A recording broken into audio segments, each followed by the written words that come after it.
વડોદરા શહેરની નવરાત્રી વિશ્વભરમાં પ્રખ્યાત છે અને એમાંય યુનાઇટેડ વેના ગરબા એટલે વિશ્વભરમાં જાણીતા અને લોકપ્રિય ગરબા છે.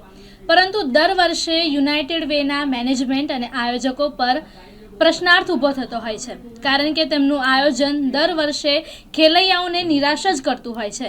ગયા વર્ષની જો વાત કરીએ તો મોટાને મોટા કાંકરા અને પથ્થર લોકોના પગમાં વાગ્યા, જ્યારે અતુલ દાદાએ કીધું કે હું ગરબા નહીં ગાઉં જ્યાં સુધી આ સમસ્યાનું નિરાકરણ નહીં આવે.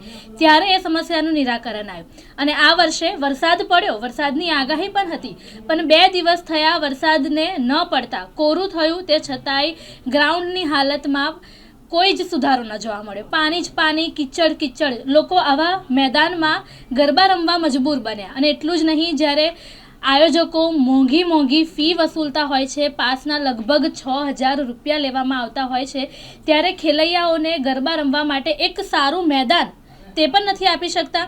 ખેલૈયાઓ કહી રહ્યા છે કે દર વર્ષે યુનાઇટેડ અમે આવીએ છીએ ફક્ત ને ફક્ત અતુલ દાદાના કારણે, પરંતુ મેનેજમેન્ટ આયોજકોની ભૂલ હંમેશા જ તેઓને નડી રહી હોય છે. આ વખતે કિચડમાં લોકો ગરબા રમવા મજબૂર બન્યા અને એટલું જ નહીં, બહાર ટ્રાફિક, આવવા જવા માટે પાર્કિંગ, કોઈ પણ પ્રકારની કોઈ પણ વ્યવસ્થા ખેલૈયાઓને નથી મળી, જેના કારણે તેઓ નાખુશ થયા, હેરાન થયા. અને એટલું જ નહીં, તેઓએ મેનેજમેન્ટ હાય અને રિફંડની માગણી સાથે લોકમાંગ ઉઠાવી, ગ્રાઉન્ડ પર જ તેનો વિરોધ કર્યો.